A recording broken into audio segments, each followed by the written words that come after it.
laawol kisal ko laawol peewal e ɓantal. Alhamdulillah, wassalatu wassalamu ala rasulillah wa alihi wa sahbihi wa man ittaba al-huda wa sunnah ila yawmiddin. Ay darsu hamle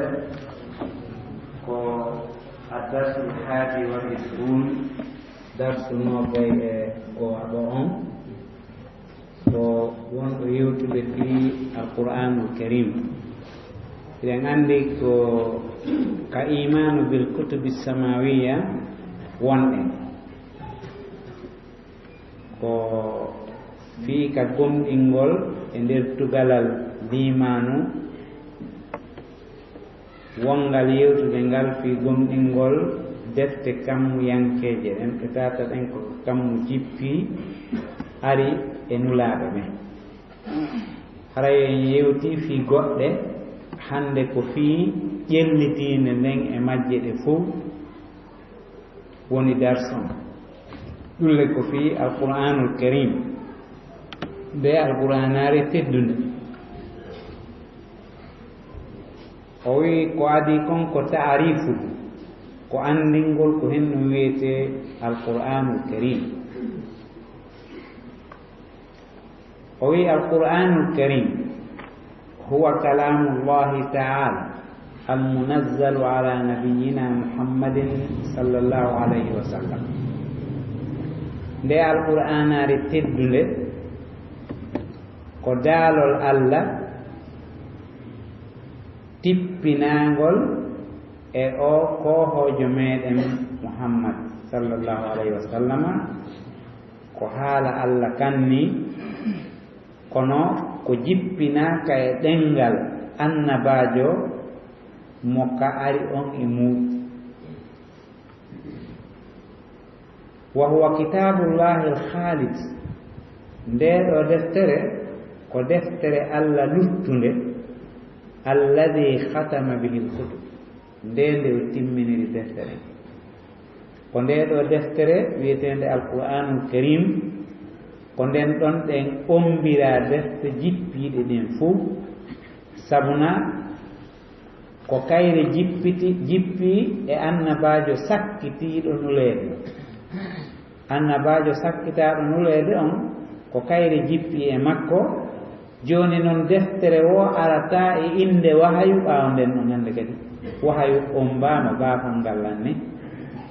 defte ɗen kadi jippoto ɗen ka kammude ɗen ɗon kadi ombama hay wotere jippata ko hande kadi ko nde ɗo wona hutorede ha ñande dangal.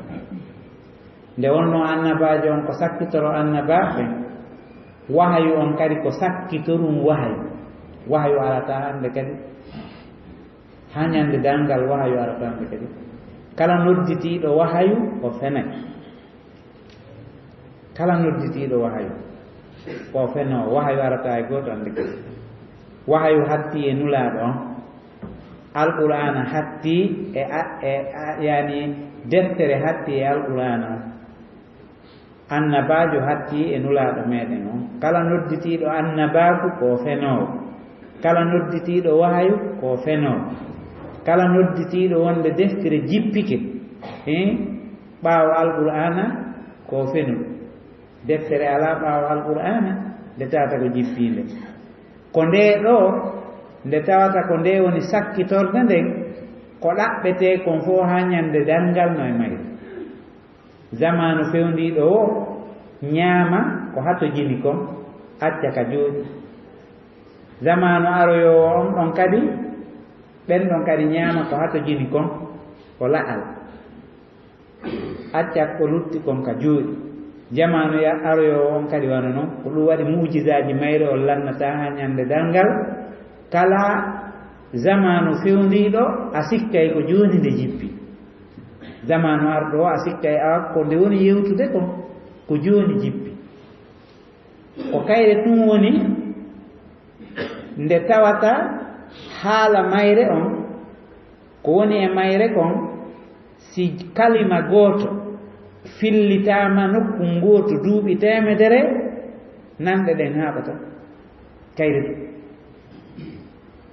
ñande o en janngay fatiha laabi jeeɗi sappo e jeɗɗi ɗum ɗon koka farilla sunna on kadi tawaka ka kono ñande o ñande sa nani goɗɗo no janga fatiha innay ko joni fatiha on jippi ko qur'ana tuma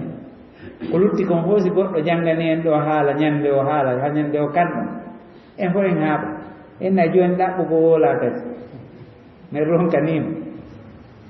ñande o ittaqullah ñande o ittaqullah min ronki ko haala gonga ni ittaqullah ko haala gonga kono ñande o hanko ittaqullah tummarɗo en ronkanima kono alqur'ana on kanko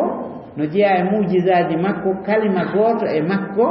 si tawi fillinnama e nder duuɓi wulure e nder nanɗen haɓata ko waɗi ko Allah waɗi wona goɗɗo si goɗɗo ari ɗo joni o jangani en ɗo fatiha e hito go'o en sikkay ko joni fatiha on jippi ɗum ɗon ko mujizaji mayre o amma fenoɓe ɓen aray duuɓi ɗin fof nulaaɗo Allah sallallahu alaihi wasallam no maaki dalngal darata ko ha fenoɓe aro e inna ko kañum ko annabajo deftere no jippi e mum jamanu ɓe zamanu Allah adda e sifa ɓen ina fewndu ɗo ni kadi ɗen mari ɗo madiyul muntazaru ka ɗen heeɓi ɗo madiyujo ko tawe o woni ka si goɗɗo wi ko madiyo hara o wi wawi ari e makko ka haray ko ɗum woni mana o wawi ari e makko yani nulaaɗo Allah sallallahu alayhi wa sallama no maaki lan taquma sa'a hatta yub'asa dajjaluna kazzabuna kulluhum yadda'i annahu nabi Allah imminay ka jarribagol yimɓe ɓen jama on wurte e yimɓe immotoɓe inna ko annabi hara ɓeɗo fof ko fenoɓe mo ɓe maɓɓe inna ko annabi innuɗo ko annabi o wiya e deftere jippike makko par ce que goɗɗo wawata nodditade annaba ko ara deftere alaale makko ko wawata ko ɓe ara wahayu ari e makko sinan o wawata wide ko annabajo nde ɗo deftere noon ko haala Allah no woodi e feddeji wiwɓe wonde Allah haalata ɗum ɗo fenniɓe ka e jaka Allah no tabintinani hoore muɗum haalugol kono ko haala wa'ukawa makko haala makko kan no wa'i wa makko nde wonno kanko o tagaka haala kan kadi tagaka haala makko kan ko sifa makko haala kan tagaka ko ɗum waɗi si goɗɗo wi alqur'ana ko tagade haray o yeddi si goɗɗo wi alqur'ana ko tagade haray o yeddi Allah ko en ɗum waɗi haala alqur'ana ko haala Allah kaka woni ɗon haala Allah ka ƴetti sifa Allah o Allah noon sifa makko on ko hen ɗum o tagaka o fuɗɗa awa alqur'ana on kadi nde tagaka nde fuɗɗa yani sabnakko nde sifi torde sifa jaatiki ɓay ɗum ko haala makko kanko Allah ko wawatake wiyede koko taga ɗum ko ɗum waɗi ko mu'taziliyankoɓe ɓen fedde no toon wiyetede mu'tazila nden fedde wiyetede mu'tazila ɓe arno e zamanu aslul abbasi ɓe geri haa ɓe wakkili haa henani laaminoɗo nden ñande on wonde a alqur'ana ko tagani mu'tazila no inni alqur'ana ko tagani e zamanu khalifatul mu'tasim billah ahlus sunna wal jamaa dari liddodirgol e ɓe mu'tazilanko ɓe liddodiri haa ɓay noon ɓe geri haa ɓe waɗi ka noppi lamɗo on henanimo wonde awa alqur'ana ko tagade o letti ahlus sunna wal jamaa no jeeya ɓen lettanoɓe ngun zamanu imamu ahmad ibn hanbal rahimahullah ɓay o lettama ha tampere nden ɗuuɗi fi yo wi alqur'ana ko tagade ɓay joni ko forcé o darino o fetori o fello o inni kala ko hewti mo wakkili ko waɗi si tawi o waɗi ta'wil ko fanɗi o ko fanɗi jama million ji jama jokkaymo haray o majjini yimɓe ɓen fuu. Joni noon aaden goto yo wakkilo o waɗa layya hoore makko digi fiita fo majju tawi mo wakkili kanko yo ledde ha o maaya kono o wakkilaki tabintinde ko fedde bid'ayankore nde wowli kon hay si tawi woni ɗe wonkima ko kii wiye muɗum ko en ɗum waɗi himo andi si tawi ɗum ɗon tabiti haray ko fedde bid'ayankore nden ko wowli kon ko ɗum tabitata ñande par ce que innama imam Mouhamadou wowli ɗum haray gandi ɗum koye zamanu makko waɗi. Bon ko ɗum waɗi no woodi e nden fedde ɗon ha joni miijoji jogiiɗi ɗin miijoji nden fedde ɗon karamokoɓe kadi no woodi wallitiɓe defte e on miijo ɗon kañum kadi e on aqida ɗon. Ko ɗum waɗi en watta yiili moƴƴa deftere hiɗen mari ɗo nde tawata ko dallinortede ka luga moƴƴa. Yimɓe firoɓe Qur'ana ɓen fof dallinoray nde hella ka luga, kono moƴƴinɗo nde on ko mu'taziliyankejo fiɓuɓe ɓen wonde Al-Qur'ana ko tagani ko ende woni nden ko Kashaf deftere nde juzu 4 ko tafsiru Al-Qur'an ko moƴƴini nde ko Jarullahi Mahmoud bun Umaru Zamakhshari ko e leydi Zamakhshar o heɓa ko ɗum si o dambita e mayri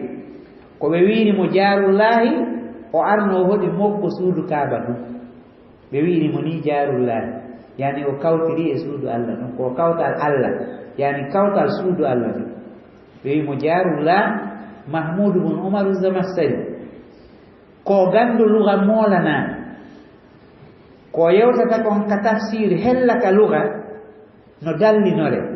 ko ɗum waɗi so yiyay wono Muhammad Ali Sabuni ka sarfat tafasiri toujours o eggay e makko kono ko woni o eggata e makko ko luga on konguɗi makko ɗin ko dallinorteɗi ka balaga konguɗi makko ɗin ko dallinorteɗi ka luga e ka balaga moƴƴa imo mari deftere kadi wiyetende Asasul Balaga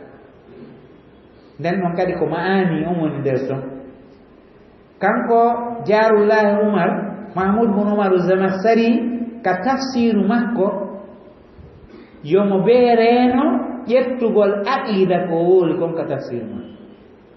ko ɗum waɗi ko be anda moƴƴinɗo deftere nden anda fewtirde makko si jangganama si wona ɗum a majji a yarayɗa sikkude ila e hoore peewa. Zamakhshari deftere makko nden Kashaf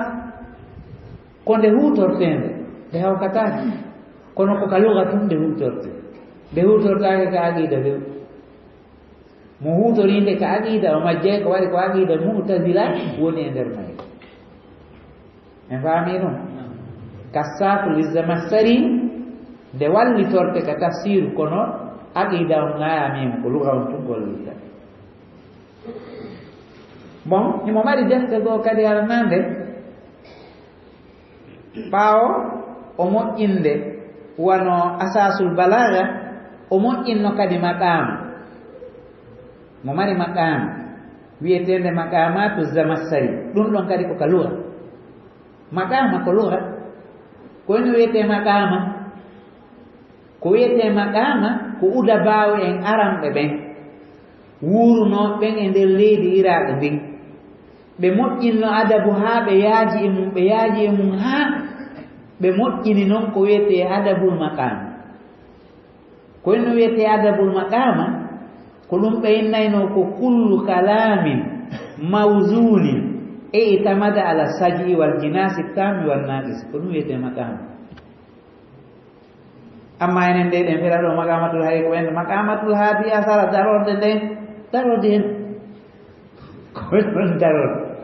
darorde hen na darorde wiyete maqama. Maqama ko uda bawo en moƴƴini façon ngo e nder adabu tawata on adabu ɗon ko en ɗum woni fi makko ko adabu wonɗo ƴettude darorɗe ɗe tawata no peese feereje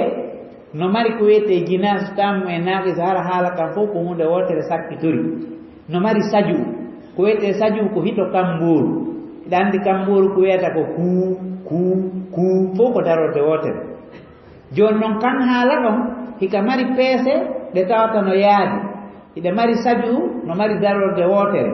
no mari kadi haala ka tawata haala kan ko haala adabu jilluka e kirɗuɗi e campi e tindi e fijidaruji ko tawata ko ɗengal lugal ngal oti ɗigginta fota si wawa kon ko wiyete adabul maqam kanko noon Zamakhshari kanka de o moƴƴinno maqamatu Zamakhshari no woodi kono hella ka luga no gollire kono hella ka aqida so ar wowlude fi mumta memu du ko waɗi si goɗɗo ŋiñama e aqida so yewti fi aqida wata jokku tafsir makko on kassaf sa armo jangude luga on huuto ɗum ɗon kono noon aqida wata huuto few imam Fakhruddin Razi kan kadi o arno o rutti e mu'tazilankoɓe ɓen o waɗi raddu e maɓɓe par ce que kanko ko aqida ko as'ariyankejo hella ka aqida Fakhruddin Razi imam kanko ko as'ariyankejo ko aqida tawno ko o liddotoɗo mu'tazilankoɓe ɓen ka tafsiru makko waɗay raddu e mu'tazilankoɓe ɓen yani kono wawi si tawi ɗen toɗɗade ɗum ɗo fewno ɗo en hewto e janngugol ɗin feddeji kono ko wiɗo kon kalamullah ko daalol Allah yen andu ko ɗum woni aqidatu ahli sunna wal jamaa wonde alqur'ana ko daalol Allah no woodi noon feddeji wiiɗe alqur'ana wona haala Allah ko tagade yen andu noon hoore ɗin feddeji ko mu'tazilankoɓe men sa ar hawrude ɗum e bindi yandu ko mu'tazilankoɓe ɓen yaltini gon miijo amma salafu salih ha hewti zamanu mu'tazilankoɓe ɓen e Wasil bun Ata e zamanu Hasan al-Basri ko ɓe wonno Misra ɗo itidal on ko on sa e fikra mum on fuɗɗi heɓude doole koye ngun zamanu ɓe fuɗɗi wiide alqur'ana ko tagade ha nde woni fedde moolanande yaajude usuliyankoɓe buyno toon hara ko mu'tazilankoɓe hara ko usuliyankeɓe ket wono imamu Barki en ɓe fof ko yimɓe Bagdad kono ko mu'tazilankoɓe wono honno wiyete Abdul Qadi Abdul Jabbar ɓen fof ko mu'tazilankoɓe kono ɓe dolni usulu fota gandal usulu ngal ɓe yaaji mum fota sa jangga e defte maɓɓe ko ndaw hara yiɗa andi ko hombo wonɗa janggani ɗum waɗi kutagol tun deftere nde hendi o janga moƴƴirano deftere nden duwaka wonde karama ko ma geru ha anda nde deftere fewtirde moƴƴinɗo nde on ko zamanu hengu o sifori ni ko zamanu hengu kadi o sifitori ni digi fe ya andu ko hen ɗum jaɓantamo e ko hen ɗum salantoɗamo haray alqur'ana on ko haala Allah kala lundiɗo ɗum andu ko mu'tazilankejo andu ko bid'ayankejo mo wi alqur'ana na haala Allah haray ko bid'ayankejo amma yimɓe sunna ɓen salafu salih fof no fotti wonde alqur'ana ko daalol Allah hinande tagande kadi wonande sifa tagande kayre ko nde jokkude jewm mayre hongo woni on ko Allah subhanahu wa ta'ala jippinno nde on ka wonno noon on tagata ko noon woniri kadi haala makko kan tagata wa huwa kitabullahi al-khalid ko nde won deftere Allah luttude nde tawata bortatake aduna defte luttude ɗen fof alqur'ana on bortiɗe kono alqur'ana on bortatake hunde arata ɓawa mayre khatama bihi kutub ko kayre Allah on timminiri defte ɗen kama khatama bi Muhammadin sallallahu alayhi wa sallam al anbiya wa rusul wono timminiri noon Muhammad annabaɓe ɓen e nulaɓe annabaɓe ɓen e janngoya e fii maɓɓe yeeso ko henno wiyete nabi ko henno wiyete kadi rasul ko ɓuri jistude e konnguɗi karamokoɓe ɓen si ɓe sendiniri anbiya e rusul anbiya ko annabaɓe ɓe tawata wahayu ari e muɗum hiɓe yottinde kadi wahayu on no haniri noon kono defte weddiɗe jippaaki e maɓɓe ɓe addanaka sariya heso hiɓe yamirayo ɓe yottin e sariya goɗɗo goo e nulaɓe ɓen ko ɓen wiyete anbiya ko ɗum wasi annabaɓe no ɓuri nulaɓe ɗuɗude e hoore goto anda limore maɓɓe ɓe fof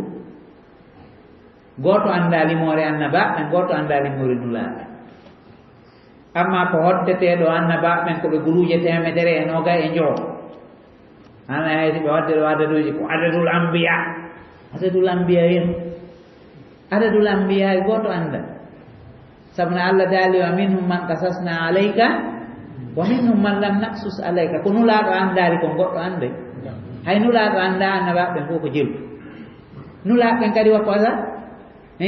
woɓɓe hena ko ɓe temedde tato e sappo e tato woɓɓe hena ko temedde tato e sappo e nayi woɓɓe hena ko temedde tato e sappo e joyi temedde ha sawo kaari woɓɓe kadi aroya wowloya ko faala o almuhimmu nulaɓe ɓen ko jippinanaɓe deftere heyre jippinanaɓe sari a heeso amma annabaɓen ko wahayu ari e maɓɓe ɓe yamirama o ɓe noddu e sari a nulaɓe ɓen yani kamɓe ara ɓe heɓali sari a heeso ko ɗum sindi annabaɓen e nulaɓe ɓen amma wiyayɓe ɓen annabaɓen ko wahayinaɓe e mum kono ɓe yamiraka yo ɓe yetti nulaɓen ko wahayinaɓe e mum yamira yo yetti ɗum ko faljere mum sella on taarifu ɗon o sella few kala wahayinaɗo e mum haray o yamirama automatique yo yetti sabu no annabaɓen no jeeya e aqida ko fiɓeten e maɓɓe wonde ɓe suuɗata nula ko balligh ma unzila ilayka ka joni noon ko honno goɗɗo wahayinirte e mum ara o yamiraka yo yetti haray nafa ko wahayinira e mum ala almuhimmu khatama bihi bi muhammadin al anbiya wa rusul o sendidiri Allah on timminiri nulaɗo annabaɓen wo nulaɓe ɓen wo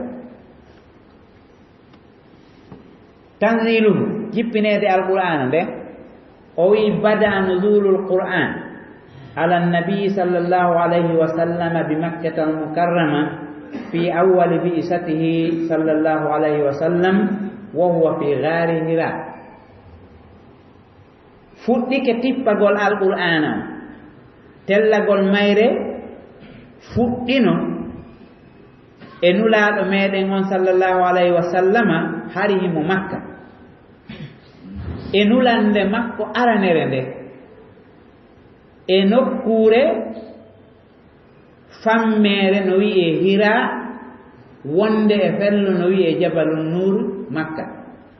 hari on say jabalun nuri ka woni ɗon koye burure hari makka tumbun kum fof yaaja ko binde kaaba on tum hoɗano tawi noon jabalun nuri ko nokkure pottitinde makka fota fota fewno nden ñande koka sera saare few wonɗum ma ɗum koye burure nulaaɗo meɗen on sallallahu alayhi wa sallam ɓay o fini ɗon o tawi sanamu no rewede ka kaaba gorol be no mari sanamuji o añi sanamuji ɗin ilaka pay kum yagal makko Allah on werli kandaye e makko tawi o faalaka sanamu ko fof jokki kon o jokka o woni folliɗo ka sanamuji ɗin law o woni pottitiɗo kala ko wiyete sama kala o woni pottitiɗo kala ka puydan woniri o woni pottitiɗo kala aqida fenande ka woni e nder ɗum ɗon noon wonoy ha e laawol tawi o watti yiɗugol follagol jama on o yaha o weddoyo o watti noon yaade o seenoyo ha jabalun nur o ƴawa fello ngon o hewta e famme hunno hoore toon ko wiyete gar ko fammere wonde e hoore fello hara nde yaaja ko yeru ka yimɓe tato ma nayo wonata ma yimɓe ɗiɗi ko ɗum wiyete gar koka hoore fello nde kañum wonata hara kadi yaaja janɗa hay seeɗa amma kaabu ko fammere wonayde ka ley fello hara no tufi no yaaji no waɗi ruuro jano a yahay e mum ha ronka waaloɗa lada ɗum ɗon no yaaji kañum no yaaji ɗum wiyete kahaf gaaru on noon yaaja kahafu on ko ley wonirta gaaru on ko dow woni ko ɗum sendi gaaru on e kahaf gaaru on ko go kunni ko dow kadi wonata kahafu on no yaaji ko ley kadi wonata ko ka reedu fello wonata kahaf ko ɓuri hewde ko oɗo noon nulaaɗo meɗen hari ko ka gaaru hira o woni fewno nden ñande si jibrilu ari tawi mo dow toon jippini wahayo on e makko wano andirɗen noon ka siira o atti jippinde makko e nder alqur'ana on fuu wi'ugol iqra bismi rabbik alladhi khalaq khalaqal insana min alaq iqra wa rabbukal akram alladhi 'allama bil qalam allama al insana ma lam ya'lam. Iɗen anndi si en hewtoyi ka yewtoygol fi programme ko yowndiri e siira kon ɓe sifotono ɗum ɗo feƴƴiri haa no nulaaɗo Allah sallallahu alayhi wa sallam iwri ɗon hooti ka suudu mum o tawi sonnaaji makko on tawi o huli o wowa arde makko ari haa ka haddi. Amma ɗo ko himmi en ko fii alqur'ana on ko nde fuɗɗi jippaade ko makka ka gaaru hira ko jippi e mayre nden ñannde ko ɗeɗo aayaji pet o aya wonɗo ka suratul alaq ila ka fuɗɗode maggol jippi haa ɗe aayaji ɗo ɗen allama al insana ma lam ya'lam ko ɗon hatti. Wastamarra nuzuluhu duumi jokkodiri jippagol mayre on salasan wa isrina sana duuɓi nogay e tati ko nde fuɗɗoto jippaade hari nulaaɗo on ko duuɓi 40 o woni makka ɗon duuɓi 13 qur'ana no jippaade e makko o feri ɗon o seeni madina o wuuri duuɓi 10 qur'ana on no jippaade e makko woni duuɓi nogay e tati tawti 40 on woni 63 ko ɗin nulaaɗo meɗen on wuuri tawi ɓe nootike waajib jippagol mayre on jokkodiri duuɓi nogay e tati wa hiya muddatu bi isatihi sallallahu alayhi wa sallama minha salasa asrata sana bi makka wa asru sanawatin bil madina ko ɗum woni dumunne nuleede makko on kanko nulaaɗo Allah sallallahu alayhi wa sallam ila o nula heɓe feƴƴinde e o feƴƴinde ko duuɓi nogay e tati waɗi duuɓi 13 makka duuɓi 10 madina. Wa kana akhirul ayati nuzulan bil madina qawluhu ta'ala wattaqu yawman turja'una fihi ila Allah summa tuwaffa kullu nafsin ma kasabat wa hum la yuzlamun. Ko sakkiti jippaade aayeji alqur'ana ɗen ko oɗo aya o aya wiiɗo wattaqu yawman turja'una fihi ila Allah ko on woni aya sakkitiiɗo jippaade alqur'ana aya wo jippaaki ɓaawo amma no woodi wi'ayɓe ko iza jaa nasrullahi sakkiti jippaade ko faljere woɓɓe kadi inna ko al yawma akmaltu lakum dinakum sakkiti jippaade ko faljere ko sakkiti jippaade e fottangol karamokoɓe ɓen ko aya wattaqu yawman turja'una fihi ila Allah sabuna yimɓe tariha ɓen no wi nulaaɗo Allah sallallahu alayhi wa sallam wuuri taari ɓaawo jippagol o aya ko ɓuri balɗe 3 yimɓe tariha ɓen sifiiɓe tariha nuzulul alqur'ani o ko ɓe fof ɓe fottani ko o aya ɗo sakkiti jippaade amma aya al yawma akmaltu lakum dinakum on ɗon ko makka jippi ka hitande hajjatul wada iza jaa nasrullahi jippi hari fatu makka waɗaade andi ɗum ɗon wawal yaadude ko woni kon ka. Wa kana akhirul ayati nuzulan ko aya ɗo almakki wal madani ayeje jippiɗe ɗen makka ma corteji jippiɗi makka e jippiɗi madina wa ma nazala qabla al hijra huwa al musamma bil makki fi ayati ardin nazal ko jippino kon attonulaaɗo on ferde iwa makka seeno madina foppu muɗum ko makka kontirte hay si tawi noon ko madina jippi ma hara nulaaɗo no e jahal ma hara hina e leydi makka o woni na madina kala ko jippi ko attinulaaɗo ferde ko makka kontirte wa ma nazala ba'da al hijra kala ko jippi ɓaawɓe ferde huwa al musamma bil madani ko ɗum wiyete ko jippi kon madina fi ayati ardin nazala ka jippi o e leydi kala ka jippi e leydi si tawi ko ɓaawo fergol ngol ari ko madaniya wiyete kala ko jippi atto ferde hay ka leydi ko jippi o ko makki wiyete en faami ko ɗum woni qa'ida mo yimɓe ulumul qur'ani ɓe moƴƴini on fii ko sennidire hakkunde makki e madani qa'ida on kala ko jippino atto nulaaɗo ɓaŋaade makka seeno madina ko makka kontirte kala ko jippi ɓaawo ɓe ima ɓaŋaade makka ɓe seeno madina ɓe fera ko madina kontirte ka jippori o kon qaida ɗon ɓe wallini fi wiwgol makkiya e madaniya. فقوله تعالى اليوم أكملت لكم دينكم وأتممت عليكم نعمتي ورضيت لكم الإسلام دينا كسورة المائدة آية مدنية مع أنها نزلت على الرسول في مكة o aya ɗo karam ko ɓen fof no fottani ko makka o jippi kono cortewol wiyetengol ngol maida ko hen ko hontogol yeɗira ko madina yani ko cortewol jippingol madina ɓaawo fergol nulaaɗo Allah sallallahu alayhi wa sallama haysi tawi no e maggol ayeje goo jippiɗe makka kono cortewol ngol fof wiyama madina ɓay fof ɗum fotti wonde o alyawma akmaltu lakum dinakum ko makka jippi ka hitande hajjatul wada hari nulaaɗo on sallallahu alayhi wa sallama noka aynder arafa ɗon hiɓe namira e nokkure ka juulide nden woni ɗon fewndo sengo ɓurgo ɗuɗude ngon ko e nder namira on woniri ko hikkori kon arafa tawi nulaaɗo on noka ngeloba makko hiɓe hutubude nden ñande ko ɗon aya on jippi hakke ko aya on teddi Jabiru bun Abdullahi wonnoɗo ndaarude no nulaaɗo Allah woni hajjirde noon o ƴettana yimɓe ɓen fii hajju nulaaɗo on ko timmi hara hay hunde mankaari o wattani yiili ɓay aya on jippike ko jippoto kon ko ngeloba mban lakka mba honno wiyete mba jusi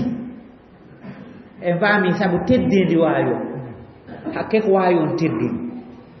o waɗi waayo on waɗi batte e ngeloba mba o wattani yiili hay nguuda wonɗo yaltude on ka hunduko ngeloba mba yani teddindi waayo on sabu nulaaɗo no e hoore mabba ko lon on aya jippi kono e hoore ɗum aya on koye cortewol madina yankewol aya on e watta e hoore nde ko makka on aya ɗon ɗen jippi ɗum holli en qa'ida haysi tawi woni ɗen koye leydi o leydi aya jippi ɓaawo fergol nulaaɗo ko ka madaniya kontete cortewol ngol fof ka madaniya wona wawlede ɗi tadwinu yani windede alqur'ana o kana linnabi sallallahu alayhi wa sallam kutabun yaktubuna alwahya nulaaɗo meɗen on hari kamɓe ɓe windata kono hiɓe marno windoɓe windayɓe wahayu on Allah subhanahu wa ta'ala no haɗunomo windugol kanko wahayu on kono hari mo mari windor ko Allah daari kon wala tahuttuhu bi yaminika idan lartabal mubtilun tawi noon kanko nulaaɗo on himo mari windayɓe wahayu si wahayu on arino e makko wahayu on no arda façon ji buy wonde ara wawa no téléphone sikirta ni ma taleru si siki ɓeyi ay kisan batte muɗum e makko kanko nulaaɗo Allah sallallahu alaihi wasallam wona ha deƴƴita ɓe anda wahayu on no arde fewndo ɗon so lanni hendade wahayu on windoɓe wahayu on nodde windu hunde kaari e hunde kaari ko ɗum Allah jippi ɓon wonde eɗen andi wahayu on no arda e façon ji goo jibrilu suuranomo suura goo ara wono Allah subhanahu wa ta'ala daaliri noon e aya goo ka alqur'ana wama kana li basarin an yukallimahu llahu illa wahyan aw min wara'i hijab aw yursila rasula jonnon si nulaaɗo hendike wahayu on ɓe hunjike haa ɓe gayni ko jibrilu jippini kon ko ɗon kisamɓe noddata windo e ɓe wahayu ɓen ɓe winda kono hari on say ɗeri moƴƴina ko windeteno ɗum e wombooje ma winde e pecce waña alluje ma winde e guri hoppaaɗe ma winde e guri façon ji goo ma winde e sila façon no mooɓidirte noon ɓe sifanoyto en no ɓurana on mooɓira noon koye nder ɗiɗo ɗen itta goɗɗum hara koye huusu tamaroje ɗen jippi wano koɓolle tamaro aɗa andi tamaroyi kañum leggal ngal fof ko koɓolle ko ɗen koɓolle goɗɗum ƴetteteno windire wahayu alqur'ana wa indama tanzilul aya awil ayat yaqulu lahum da'uha fi surati allati fiha kadha wa kadha. Nulaaɗo Allah sallallahu alaihi wasallam si wahyu lanni jippade aya ari ma ayeje ari o wi'ana windaɓe wahyu on waɗe ɗeɗo ayeje nokkel kaari e cortewol kaariol waɗire ni o yamiraɓe ɓe windirano. O wi leygano jeeya e lolluɓe windaynoɓe wahyu ɓen Ali ibn Abi Talib kañum e Usman ibn Affan e Zaid ibn Sabit e Ubay ibn Ka'ab e Abdullah ibn Mas'ud radiyallahu anhum ajma'ina ko ɓeɗo windanayno nulaaɗo on sallallahu alaihi wasallam wahyu. Waqad tuwuffiya an-nabiy sallallahu alaihi wasallam wal Qur'anu mahfuzun fi sudur maktubun fi sutur. Nulaaɗo Allah feƴƴin tawi alqur'anare nden no hunja ka ɓerɓe wa fatiha ɓerɓe sahaba en hari ɓe hureniri alqur'ana wa fatiha e hoore ɗum kadi hiɓe windi kadi watti ɗon fiyota jillu ma ɗum sikke heɓo nder ko hen ɗum waɗi ko Allah reeni yeeboto yeebatako ko Allah reeni ko ala yeebade ko nulaaɗo feƴƴinta tawi alqur'ana on no e nder ɓerɓe sahaba en hiɓe hunji e hoore ɗum kadi no winda waali jillondirta kadi ko wiyete kon alqur'ana on e hadise on jillondirta. Alqur'ana on Allah no fawti reenugol mo ɗum ɗon jillata e hadise on ko ɗum waɗi si nulaaɗo Allah sallallahu alaihi wasallam jaɓano moɓidiri e zamanu makko ko taw woɓɓe ar jillidirde ɗum le jillata andede kadi wahyu on lanni wonde ɓe feƴƴinno par ce que haysi windanoma moɓidirama ha gasi innama ko kamilu wonni no gasa janggo kadi wahyu ar par ce que ko Allah woni jippinde anda kante lannata si wona nde le jippinteɗo e mum o mayno kode jippintoɗo e mum o mayno anda walanni timmode heeɓi kono fop mum kañum kadi ko jippina kon e alqur'ana on fop eno windira non fop e ka waɗa ɗon fop e corteji ɗin ka sowidira ɗon fop e ka soɗa ɗon fop ko tawqifi ma'ana muɗum hay hunde ko tawata ko goɗɗo kereyani hoore mum ala fof ko tawqifi ko immorde e nulaaɗo ko kanko holli fof no gerdete e no gasirta noon fuu ko immorde e nulaaɗo ko tawata ko tawqifum min allahi subhanahu wa ta'ala. غير أن الرسول صلى الله عليه وسلم لم يقم بجمعه في كتاب جامع لأسباب.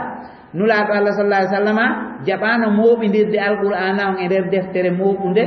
sabu ha sababuji ko ɓuri himmude e majji. Goo on qisarul muddati bayna akhiri ma nazala alayhi min alqur'an wa intiqalihi sallallahu alaihi wasallam ila dari al akhir. ko fanɗugol dumunne wonɗo hakkunde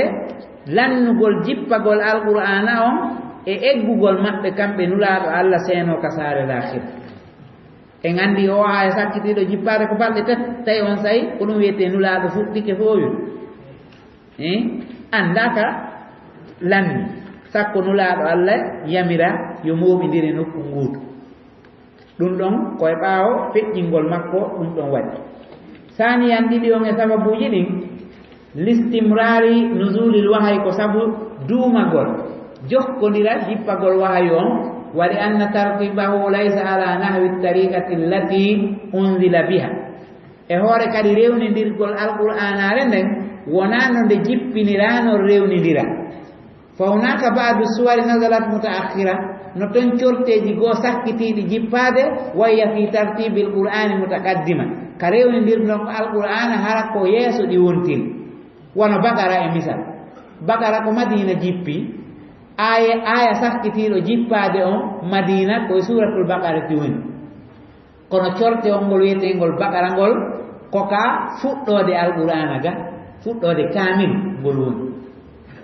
wa ba'du suwari nazarat mutaqaddima corteji goo no atti jippade wayya mutaakhira fi tartibil qur'an ko ɗi sakkitiɗi ka rewnidirgol alqur'anare nden ka surati Iqra wano suratul Alaq e misal.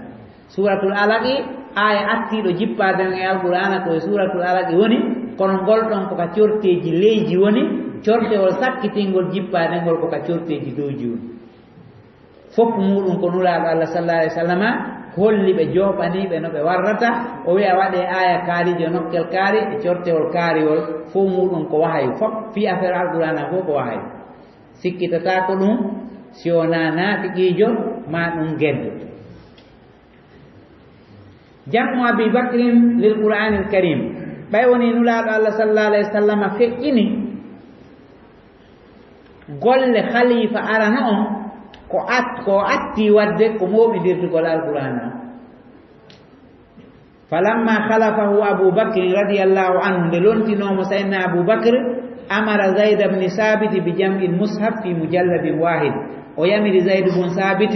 yo rendin kamilu on e nder mujalladu goto ɗum wiyete ngaro woto yo rendin alqur'ana e nder ngaro woto wa udiya inda abi bakrin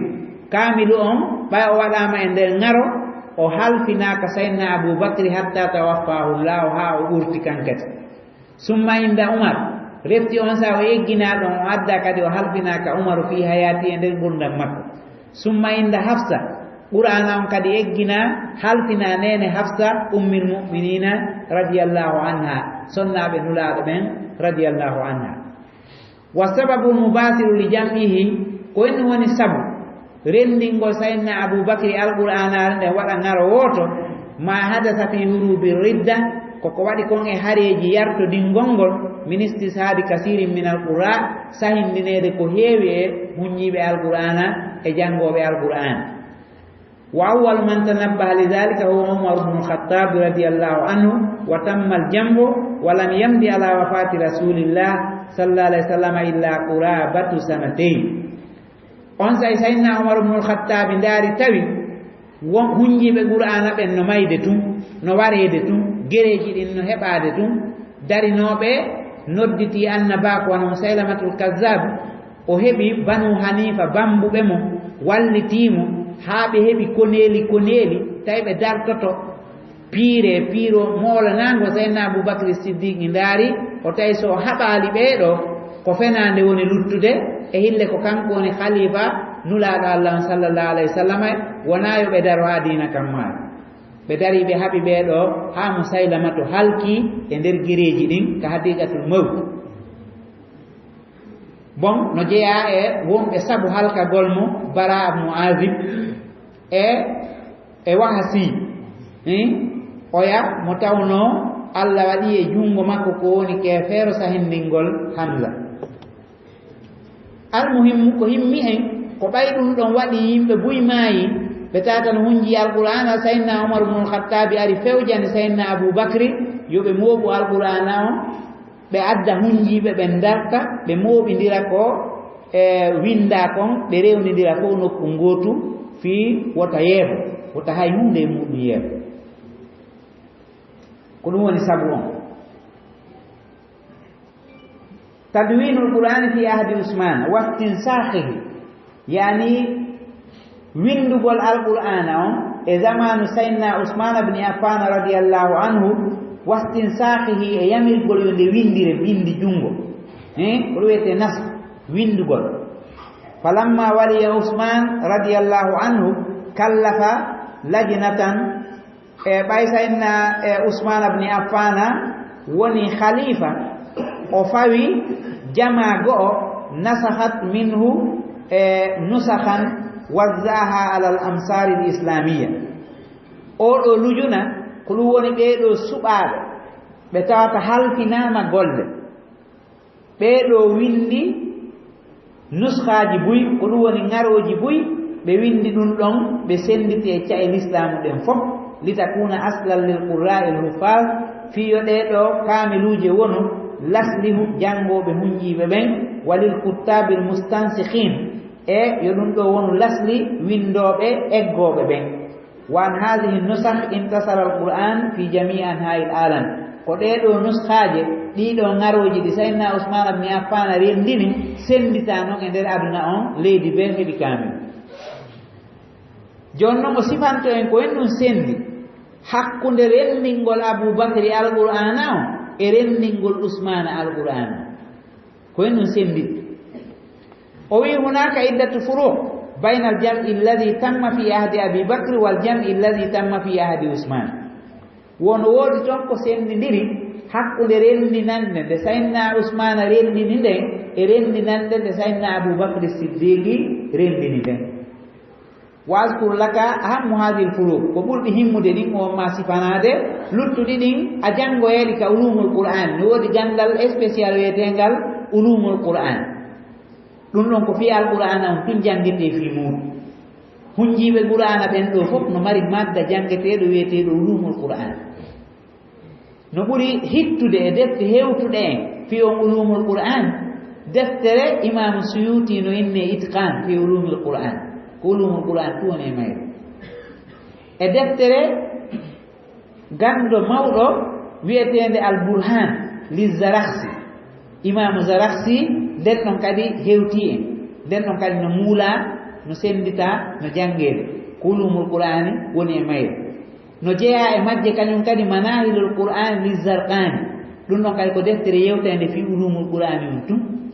e muqaddima fi ulumi tafsir ma ulumil Qur'an Shaykhul Islam Ibn Taymiyyah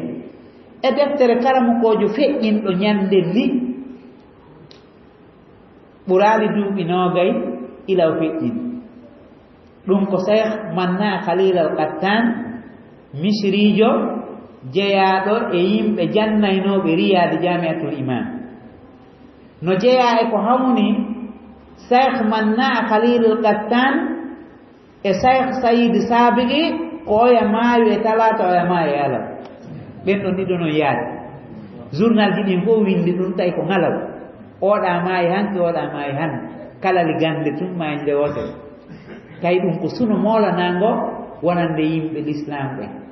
kanko Manna Khalil Qattan kan kadi moƴƴini mabahis fi ulumil Qur'an nden noon kadi ko fi Qur'ana tun wowrata bon gando goo kadi no moƴƴini wonde no enne Subhi Saleh gando mawɗo no enne docteur Subhi Saleh on ɗon kadi no moƴƴini mabahis fi ulumil Qur'ani kono ɗeɗo fof yeddodira ko seedata tun seeɗa ko weeyo ka oɗa windi ɗon e weeyo ka oɗa windi ɗon haray no wokodira seeɗa no woodi ko oɗa wawayno yaltinde e weeyo ngo wuuri e mungol ko oɗa wawata yaltinde kono fof mum ko programme goto ɓe fof ko ahlus sunna ɓe fof ɓe fotti e nder programme goto yani fi ulumul Qur'ani tun ɗeɗo fof yewtata karamokoɓe hunjiɓe al-Qur'ana ɓen janggay fi ɗum ɗon hara ko janngugol fi hertorgol faamugol fi ɗum ɗon haray ɓeɗo ko misal tun woni en waɗani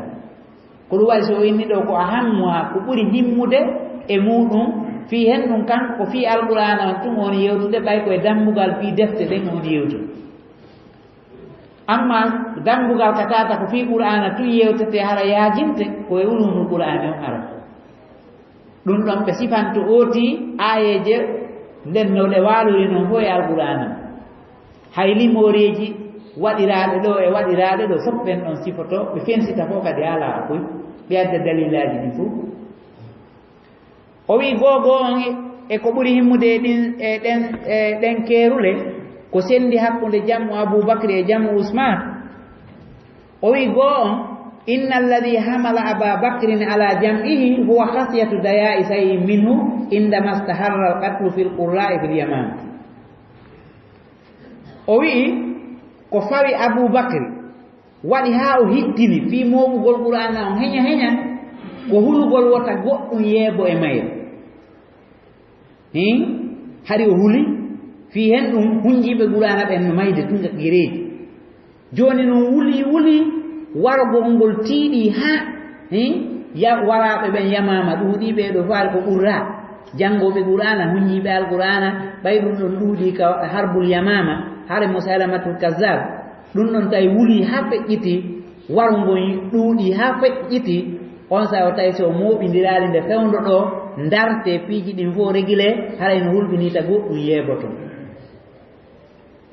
wal hamilu alal jam'i fi ahdi Usman ko defi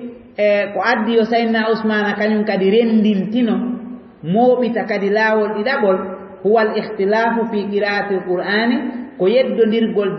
jande wonde nden e al-Qur'ana on fi hen ɗum tawi joni yeddotiral fuɗɗi arde e nder qira'aji wonɗi ɗin nder ton riwayaji wonɗi ɗin e nder jandeji ɗin fuɗɗi yollitade nder ton ko tawata dali muɗum ala o huli noon wota alqur'ana on yollodiri e ɗenɗe go'o watte nder ton ko ala ton yani jangu Abubakri on ko hulgol piwata goɗɗum yeego on ɗon mooɓi paaki jangu Usmana on ko rendingol fof e jande wotere en faami ko sendi ton oɗo ko mooɓidirgol jangoɓen fof e lugatu Quraysh yani jangoɓe riwayaji ɗin fof ma ɗum ko wiyete lahajaji ɗin fof ko arabu yo fof mooɓe e ɗengal Quraysh o e ɗengal Quraysh alquran on jippi sabu annabajo on ko Quraysiyankejo kala si tawi kalima ari ton ta ko himyal ma ɗum ko woɓɓe goo ɓe ittay ɓe watta yo mooɓidire e hoore seede karamukoɓe sahaba on fof wonde ko ɗum ɗo ɗen woni ka lugatu Quraysh ko on ɗon luga qur'ana on jippi fiwota harfuji ɗin wokodir hella ka riwayaji e hella ka qira'aji eɗen gandi alqur'ana on ko e nder sab'ata ahrufin jippi wono ardi noon e hadise feƴƴuɗon hakkunde sayyidina Umar ibn al-Khattab radiyallahu anhu e Hisamu ibn Hizam hakkunde Hisamu ibn Hizam e sayyidina Umar ibn al-Khattab ɓayɓe nangodiri Umar joginomo dande dolokte nden ɓawnanimo janga jande goo naɓi mo ha kanulaɗo o inni o minani ono janga jande goo na nde jannuɗan o wi accitumo o accitimo ha o gayni o indi sifi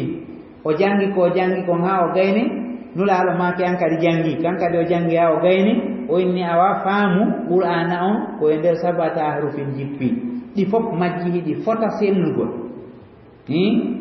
si tawi woni ñawre naati nder ton tun anduko ko yolliti wona ko ari ko ari kon sab'ata ahrufin on fof no selli ha asra qira'at fof muɗum no selli Allah nokkori en fewnuɗo kalali wonde kurkanade alqur'ana on haray ɗo wawi janngude alqur'ana on e nder qira'aji 10 haray ɓe seedana kadi woni kon e leyɗe l'islam mawɗo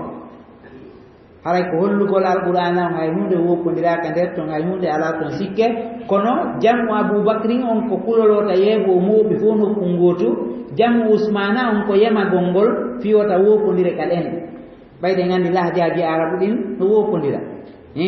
woɓɓe wowlay ɗum ɗo ɗen hara ko lahaja woɓɓe kadi wowla ɗum ɗo hara ko lahaja fiwata yeddodire noon o mooɓidiri ɗum ɗon kadi e qira'aji selluɗi ɗi tata tabiti ɗin immorde nulaaɗo Allah sallallahu alayhi wa sallama fiwata ɗum ɗon kañum kadi wooɓa ɗum fof ko e nder hen ɗum woni ko e nder ndenka ka Allah reeni alqur'ana ko ɓay Allah no reeni qur'ana o si ɗum fof waɗi en yii defte ɗe reenaka ɗen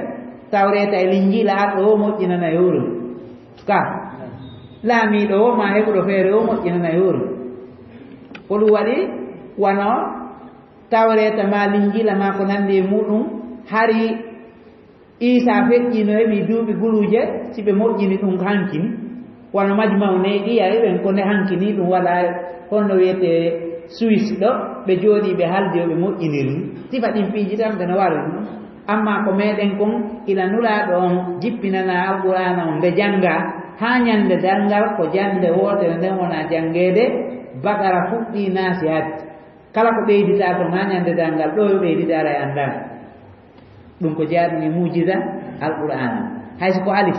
ɓeydita nder ton hande to juuɗi طيب وهو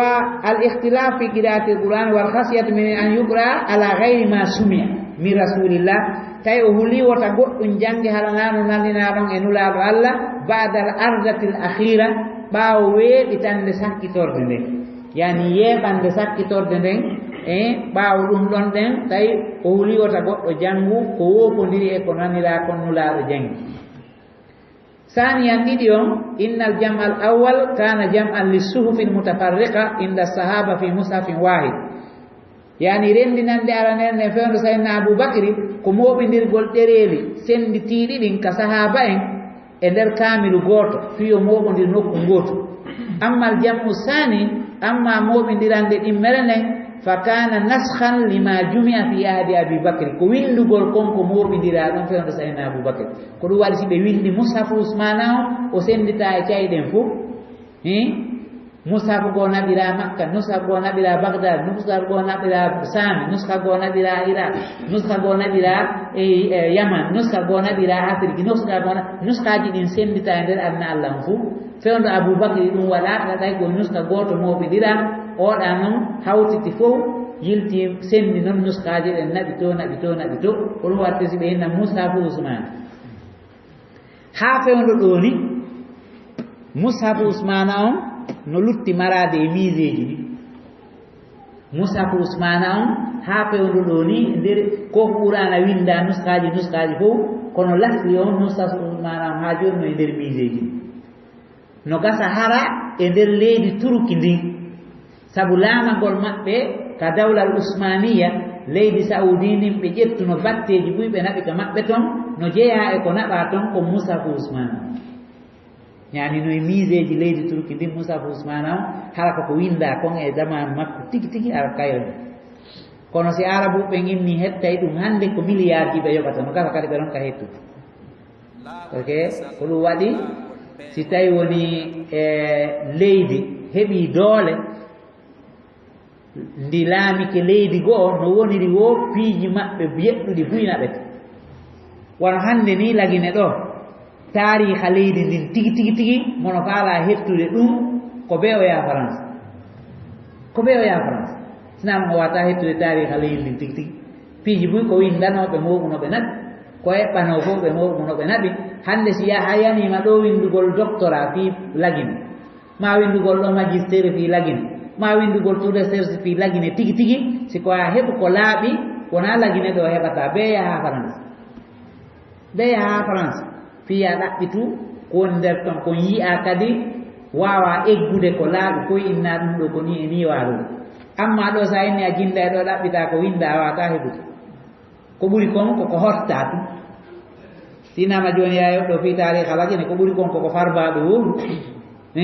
ma koko hortotoɓe wowli ma a heɓata haqiqa. Dabtu tilawati yani masugol jande nden manditono nde jangirte noon kadi kama hafiza almuslimuna alqur'ana kitabatan wa tadwina. Wono julɓe ɓen hunjori noon alqur'ana no windugol, ɓe hunjori alqur'ana on moɓidirgol hawtita fof. Fakad hafizuhu fi sudurihim, ɓe hunjiki alqur'ana on ka ɓerɗe maɓɓe. Wa qara'uhu fi salatihim, ɓe jangide ka julɗe maɓɓe. Wa kad nazala alqur'anu karim murattalan, qur'ana on tippinde rewnidira. Nakalahu jibrilu anillahi tabaraka wa ta'ala, jibril no eggirinde noon e Allah o jippiniri noon e nulaɗo. Wa kana rasulullah sallallahu alaihi wasallam li siddati hirsihi ala hifzihi, hari nulaɗo hakke ko rerɗi e hunjagol nde. Yuraddidu ma yanzilu alayhi, imo ruttinnotono ko jippoto kon e makko. Wa yusabiqu bihi jibril alayhi salam, wonde o adondira e jibrilu fi o hunjo heña hatta nazala qawlullahi mutma'innan lahu, ha Allah jippinanimo fi wallingol ɓernde makko. O wi hey la tuharrik bihi lisanaka litajala bih, inna alayna jam'ahu wa qur'ana fa idha qara'nahu fattabi qur'ana. Iwtir ɓaamo men nuli on jangira doy wota hulu wota maako ko mene ronditi moɓugol nde ka kondo maɗa wota hulu yejjitugo. Ko ɓay ɗum ɗon jippike nulaɗo Allah sallallahu alaihi wasallam tabiti noon tawi hari jibrilu jippinay aya on tunde o wowliri oya fillito fi wota o yejjitu. On sa e Allah jippini heewe wota hulu ko minen jippinanma alqur'ana ko minen ronniti kadi moɓidirgol nde ka konto ma sanuguɗo ka fala tansa ita hulu la tuharrik bihi lisanaka litajala bih, wota an wota ma ita nangu fillinnagol fillinno. Iwtir ɓaawo makko o janga bittartil jokkidira an kadi rewnidira. Haray alqur'ana on no nde waɗirte ni tartil ko non nde jippori. Allah wahayin e jibril wahayin e nulaɗo on no nde jippori noon e hoore tartil on. Tawi hari on sa e ɗengal arabu ngal kadi ko non woni naɓirde fi qur'ana on net bisaliqa no taggude ndin ardi noon ka ɗengal. Hari on sa e hunde yollitaki nder to ko ɓayɓe hulli wota goɗɗum waylito ɓe moƴƴini noon qawaiduji. qawaiduji ɗin ko hollugol ɗum ɗo koko tekkinte ɗum ɗo ɗen koko pooɗete ɗum ɗo koko sewnete ɗum ɗo koko moɗete ɗum ɗo koko yiltirte ni ɗum ɗo ko yiltirte ni kono Salman ali en ƴettani en ɗo joni janngugol ɓe holla en ɗum fof kono ko qa'ida moƴƴinaɗo amma fewno nulaɗon haɗi on qa'ida ala ko waɗi fof ko tartil janngay fof ko tartil ko ɓay caɗen yollodiri jama on ɗuuɗi sansugol ngol heeɓi e nder muɗum piiji salika on sans tawi joni noon ɓe ɓe moƴƴina qa'ida mo jangga e alqur'ana nden noon nde jippori non ko ɓe o rewa e o qa'ida ɗum ɗon walɗi fii wallitagol no ɗum ɗo luttira ha ñande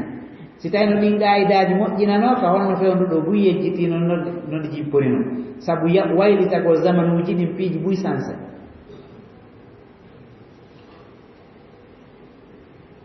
وقد أمر الله تعالى نبيه بترتيله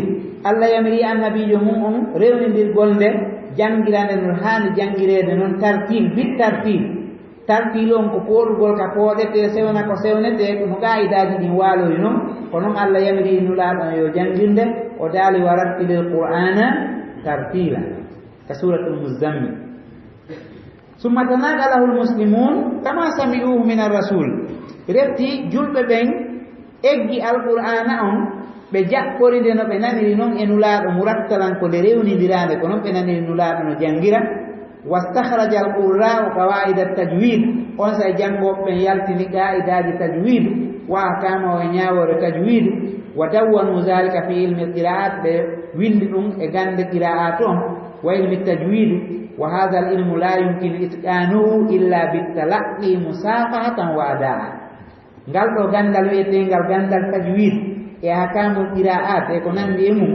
wawata ka goɗɗo ɗigginagal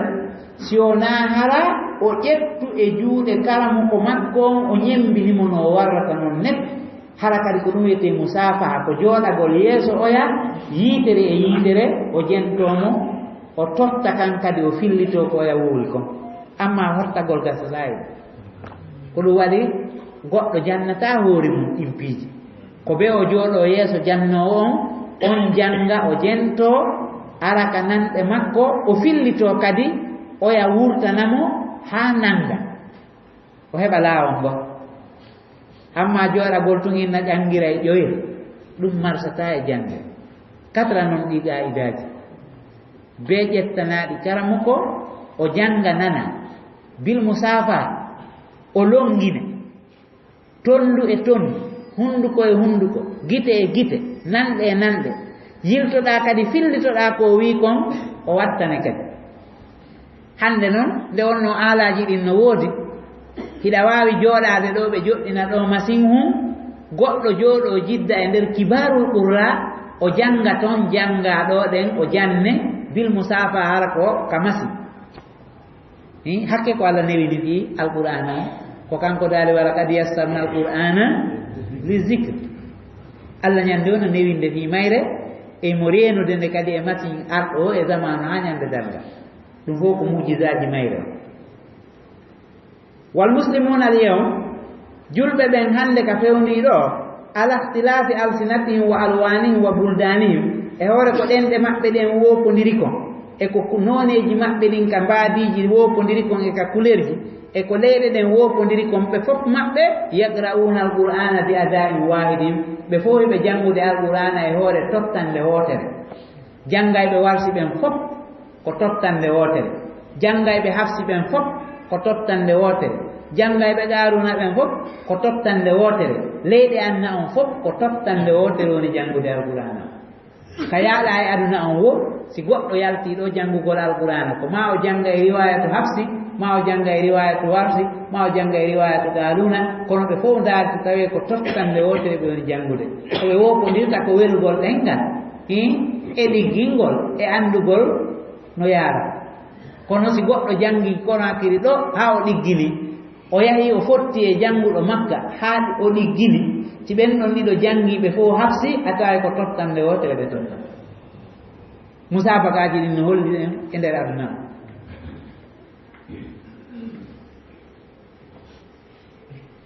bihaysu law ahta qari'un min almasrik tawde si tawi goɗɗo jango faljiri funnange bi adai harfin ala gayri wajhi sahih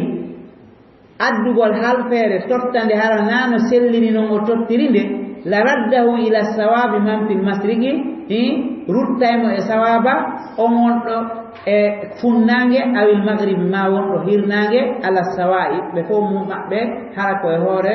laawol fotayngol ɓe ruttirimo si goɗɗo falji Konakiri ɗo goɗɗo no wawi faljitirde mo Makka si goɗɗo falji ton goɗɗo no wawi faljitirde mo Inde si goɗɗo falji ton goɗɗo no wawi faljitirde mo Amérique ga yani julɓe ɓen fof no fotti e alqur'ana on koye tottande wotere ɓe woni janngude anna Allah on fof kadi ala hay e leydi wotiri ndi tawata wawɗo janngude alqur'ana ala e mayri ala leñol wo leñol ngol tawata wawɗo janngude alqur'ana ala e mayri maggo leƴƴi anna on fof no woodi wawɓe janngude alqur'ana leyɗe anna on fof no woodi wawɓe janngude alqur'ana ɗum holli ko Allah tigi newi li yo fof janngu wa min dhalika na'lam koye hoore ɗum ɗon andeten anna alqur'ana alkarima quri'a wa kutiba wa hufiza fi ahdi nabi sallallahu alaihi wasallam wa ashabi ko ɗum ɗon andirɗen wonde alqur'anare nden janngano nde winda nde hunja fewno no laalo wa ashabi e sahaba e makko wa annahu lam yata'arrad litahrif alladhi asaba alkutuba qabla alqur'ana hawrondirali e sansugol heɓugol defte attiɗe alqur'ana kayre nde heɓali on waylede nde heɓali on wattitede nde heɓali sansede façon no ardi noon no nde ardi noon fof muɗum Allah no reeni hay hunde wokodiraɗe nodditotoɓe ɓen noon wonde no woodi ko manki e kamilu on suratul wilaya no ton ma suratul musa fatima ma ko nandi e mum anna Allah on fof no fotti wonde ko faamu maɓɓe on falji e yiltugol belaɗe ɗen e fiyoɓe jokke e ko ɓe noddi e muɗum gon wonano woni anna Allah on fof no fotti qur'anan koye bakarate fuɗɗi ariya e naati si hunde ɓeydama toon hay fo ande anna on fof amma noon faalaɓe publicitude ko mum ko ma ɗum ɗaɓɓita fiyo fedde muɗum nden yo taw hara ko miijo maɓɓe ngon hutora ko ɓen woni ɓeyditude toon inna suratul wilaya no ko alqur'an ma ɗum cortewol no toon musa fatima no woodi feere haray ɗum ɗon tun tuumini sahaba en wonde hari ɓe suuɗuno goɗɗum e alqur'ana o ma ɗum nulaaɗo tigi suuɗi goɗɗum e alqur'ana o ɗulle hasahum bidalika hasahum dalika Allah on woɗɗiniɓe sifa ɗin ɗon ko kanko reeni nde ha ñande dalngal ko kamil goto on jangete sina selɗo wono no wawi moƴƴinande hoore mum kono haray ko kanko moƴƴine belaɗe makko wona ko Allah jippini kon ko Allah jippini kon ko hunde wotere ɗum ɗon sansata ha ñande na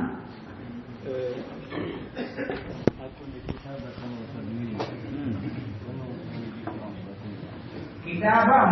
o windingol ɗum mo gonjo laawol kisal ko laawol peewal e ɓantal